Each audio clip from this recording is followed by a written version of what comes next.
అందరికీ నమస్కారం అండి. ఈరోజు మనము లోన్ ఈఎంఐ క్యాల్కులేటర్ గురించి తెలుగులో వివరంగా తెలుసుకుందాము. చాలామంది లోన్ తీసుకుంటుంటారు. ఇంట్రెస్ట్ ఎంత అని అడిగితే 15%, 12%, 10% అని చెప్తుంటారు. కానీ యాన్యువల్కి 12% తీసుకుంటున్నారా, మంత్లీ తీసుకుంటున్నారా చాలామందికి డౌట్.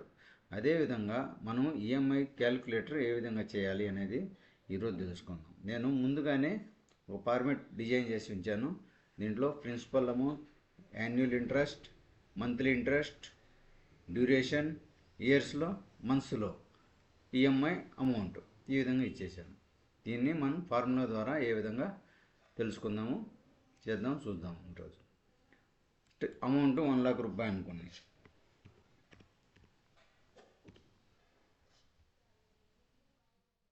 ₹1,00,000 అమౌంట్. Okay,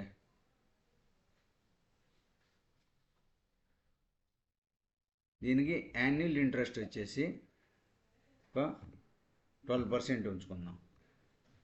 okay, 12% ఉంచుకుందాం. దీని తర్వాత డ్యూరేషన్ 5 years ఉంచుకుందాం.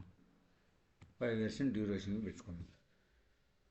ఇప్పుడు మనము యాన్యువల్ ఇంట్రెస్ట్ 12%ని మంత్లీ ఇంట్రెస్ట్లోకి మార్చుకోవాలి. అది ఏ విధంగా మార్చుకోవాలంటే ఫార్ములా ద్వారా మార్చుకుందాం. ఈక్వల్ టు ఇంట్రెస్ట్ ఉన్న సెల్ని సెలెక్ట్ చేసుకున్నాము, డివైడెడ్ బై 12, ఎందుకంటే సంవత్సరానికి 12 నెలలు కాబట్టి 12తో డివైడ్ చేసుకుందాం. ఎంటర్. 1% monthly interest. అదేవిధంగా 5 yearsని మంత్లోకి మనం మార్చుకోవాలి. ఈక్వల్ టు ఇయర్స్ ఉన్న సెల్ సెలెక్ట్ చేశాను, మల్టిప్లై 12, ఎంటర్. 60 నెలలు. ఇదే విధంగా ఈఎంఐ మనం ఫార్ములా ద్వారా తెలుసుకుందాం. ఈక్వల్ టు ఈఎంఐకి ఫార్ములా పిఎంటి. పిఎం టైప్ చేయగానే ఆల్రెడీ వచ్చేస్తుంది. ట్యాబ్ ఎంటర్ చేసామంటే ఓపెన్ బ్రాకెట్ కూడా తీసుకుంటుంది. First rate, interest rate cell select చేసుకున్నాను, కామా. తర్వాత ఎన్పిఈఆర్, డ్యూరేషన్ మంత్స్ని సెలెక్ట్ చేసుకున్నాను, కామా. పివి, అమౌంట్ సెలెక్ట్ చేసుకున్నాను, బ్రాకెట్ క్లోజ్, ఎంటర్. -2,224 వచ్చింది. నెగిటివ్లో వచ్చింది. మీరు కంగారు పడాల్సిన అవసరం లేదు.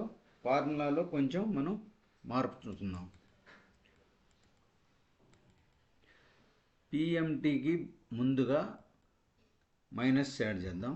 ఇప్పుడు ఎంటర్ చేద్దాం. ఓకే, పాజిటివ్లోకి మారిపోయింది. అదేవిధంగా టోటల్ అమౌంట్ మనం ఎంత పే చేస్తున్నాం. Equal to EMI cell select చేశాను, మల్టిప్లై 60.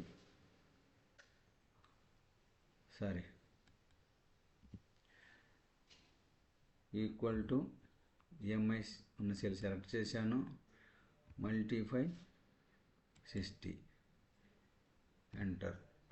1,33,467 రూపీస్ టోటల్ పే చేస్తున్నాం. ఆ విధంగా ఇంట్రెస్ట్ ఎంత పే చేస్తున్నామో తెలుసుకుందాం. Equal to total amount cell select చేశాను, మైనస్ అమౌంట్, ఎంటర్. 33,467 రూపీస్ మనం ఇంట్రెస్ట్ పే చేస్తున్నాం. ఇదే విధంగా మైక్రోసాఫ్ట్ ఎక్సెల్లో ఒకసారి ఫార్ములా ఉపయోగించిన తర్వాత ఆటోమేటిక్గా చేంజ్ చేసుకోవచ్చు. ఏదైనా కానీ ఈజీగా వర్క్ అవుతుంది. సేమ్ దీన్ని 1 lakhని 10 lakhs మార్చుకుందాం అనుకోండి.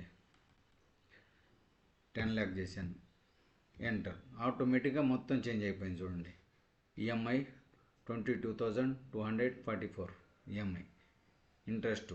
సో మొత్తం చేంజ్ అయిపోయింది. సేమ్ అదేవిధంగా డ్యూరేషన్ మారుద్దాం. 5 years ఉంది, 7 years చేద్దాం. ఎంటర్. చూడండి, మారిపోయింది. 84 months. సేమ్ అదేవిధంగా ఇంట్రెస్ట్ 12% ఉంది, 15 చేద్దాం. ఎంటర్. ఈ విధంగా ఆటోమేటిక్గా మారిపోతుంది. ఈ వీడియో నచ్చినట్లయితే లైక్ చేయండి, షేర్ చేయండి, సబ్స్క్రైబ్ చేయండి. Thank you.